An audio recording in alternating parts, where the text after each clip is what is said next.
up guys, and welcome back to my channel. Today we're going to be taking a look at a very cool gaming monitor.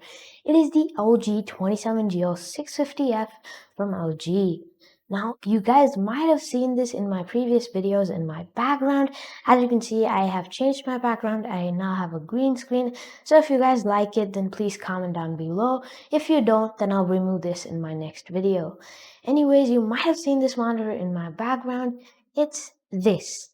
And this monitor is very good for the price of $350. Now in today's video, I'm going to be taking you guys through all the stuff that this monitor has to offer for the price. Is it worth your money? And is it worth your time buying it? So let's begin. But guys, before we begin, first up, I'd like to thank everybody who's shown love and support towards this channel by either commenting or subscribing or liking the videos. This really means a lot to me. And guys, we are so close to 50 subscribers. We're at 46 right now. So if you're new around here and you do like PC tech just like me, then what are you doing? Hit that red subscribe button. We can get to 50 subscribers fast. And guys, you'll be the first one to notified whenever a new video goes live. Now, let's continue with the video.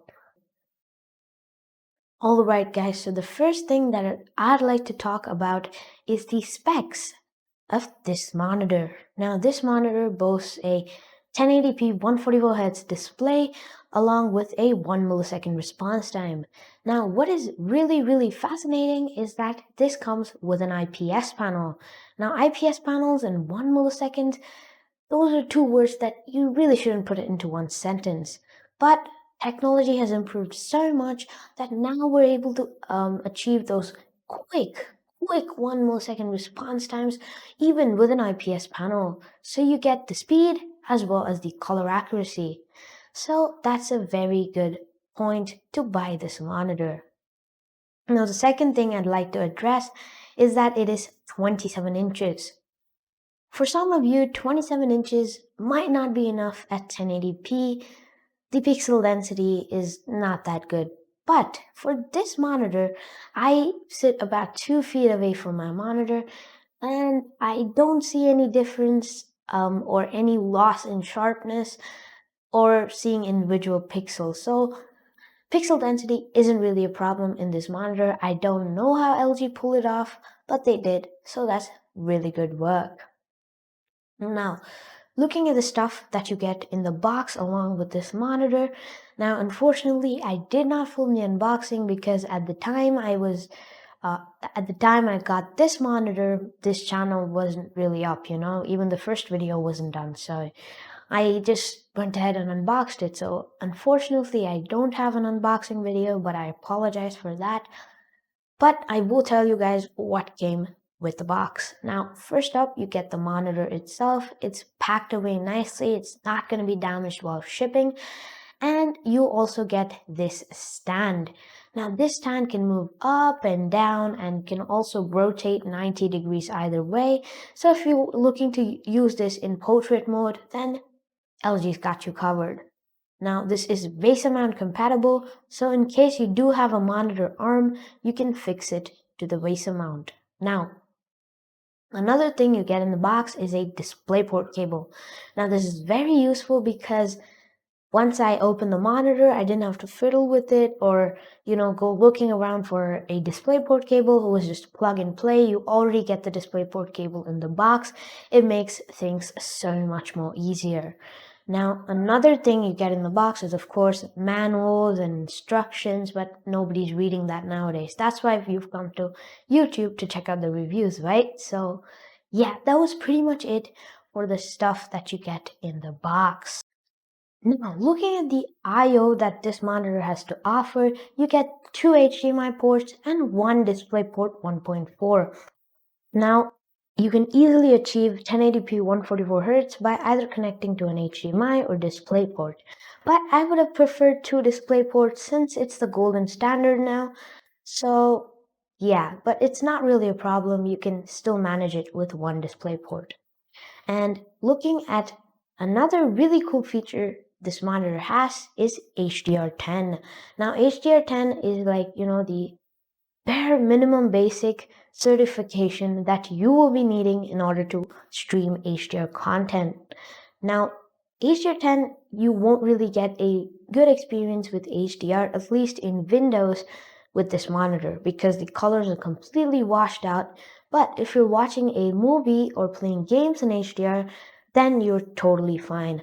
But I wouldn't really recommend buying this monitor just for that HDR support because this monitor's peak brightness is only about 300 nits, and professional grade HDR monitors go up to 1000 nits, so it's not really recommended for just watching HDR content. So yeah, guys, but it's still a very good addition in the $350 price point.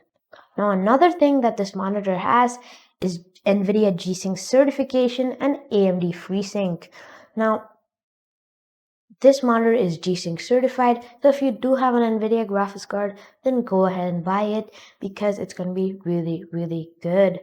Now, I haven't faced any sort of problems with the FreeSync and G-Sync support on this monitor, so you're more than good if you want to have support for FreeSync and G-Sync. Now, looking at the menu in this monitor, the OSD, you get a really, really good control, which is a joystick. Now, this is a very, very good feature that I really love in this LG monitor. Before this, I had a really clunky Dell with buttons that aren't labeled. So, I had to figure out how to navigate the OSD myself. And come on, guys, who reads manuals in 2020? So I really had to fiddle with the buttons.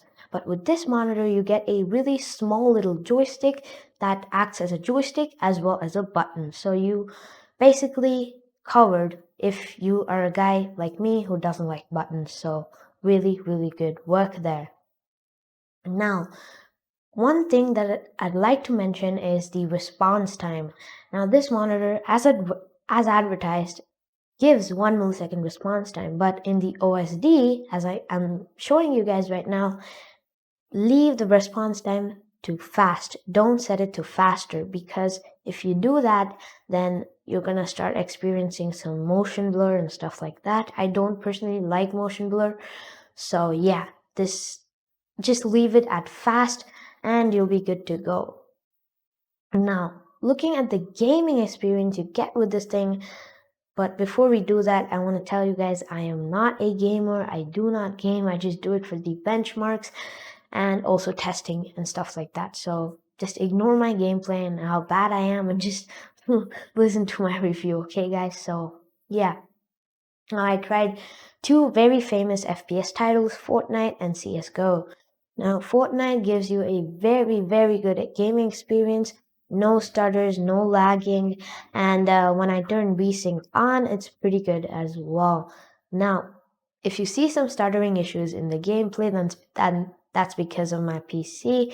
I have a bit of overheating issues on my CPU right now, so I am looking to add some fans. If I do, I will update you on that, guys. So yeah, if you see some stutters or lags, it's not the monitor, it's my PC. So remember that. Anyways, Fortnite, I got a really good gaming experience, very, very smooth. And one more thing I'd like to tell you is, just so you know, I am a guy who's been using 60 hertz monitors for basically his whole life. So yeah. So I first tried it at 60 hertz, felt completely normal because, as I said, I use 60 hertz monitors for my entire life. This is the first time using a 144 hertz monitor. Now, at 60 hertz, everything was normal, but when I switched it to 144 hertz, oh my god, guys, it felt so much more responsive. You didn't even need to go into games. Even in Windows or YouTube, when you're scrolling down or going through menus, it's very, very responsive. So in case you're looking to upgrade to a 144Hz monitor and you're a gamer, then by all means just go for it because it's really, really helpful for that extra speed and that extra responsiveness. So yeah, guys. Another title I tried is CSGO, and CSGO, as you know, is not very demanding. You can easily hit like, I don't know, like 300 FPS even with the lowest end graphics card. So CSGO was very smooth as well. Again, I tried 60 Hz and 144 Hz. 60 Hz as usual was very, very slow. So after I switched it to 144 Hz, just as quick as any other TN panel or VA panel. Now, that was it for the gaming experience.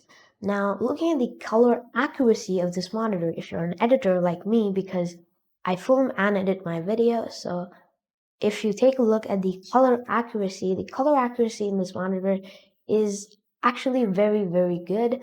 And if you're a very professional editor or photo editor, video editor, then you should look further than this monitor because this is not really that good if you're doing like movies or something like that. But for a small YouTuber like me, this monitor is perfectly fine for editing, video editing, photo editing, media consumption, gaming, basically everything. So again, this monitor is very, very good. Looking at the aesthetics of this monitor, the bezels are actually not even there. There's a chin in the bottom. I personally like that. And the other three sides, there are basically no bezels. So in case you're planning to do a dual monitor setup, then you're gonna be really, really good because there are basically no bezels. And the monitor's aesthetics are not too gamery. They're very, neutral. So in case you want to use this in an office, you can by all means do that. The stand has some red accents which are behind the place from where you can see, so it's not really a thing. But if that does throw off the setup of your color scheme of your setup, then you can just tape it with some black vinyl or something like that. Okay guys, wrapping things up, this is the best monitor that you can get for your money of $350. Again, it doesn't have any ghosting or artifacts because this is an IPS panel with a 1 millisecond response time, and it's 144 Hz, it's 1080p, and most of the graphics card out there can easily hit 1080p 144 Hz. So if you are interested, I will leave links down below so you guys can check that out. And that pretty much wraps this video up. And if you guys like this video, leave a like and subscribe to the channel because we are so close to 50 subscribers. And yeah guys, please hit that red subscribe button if you are new around here. And as always, it's Nico signing off from Nico Talks Tech, and I will see you guys in my next one. Peace.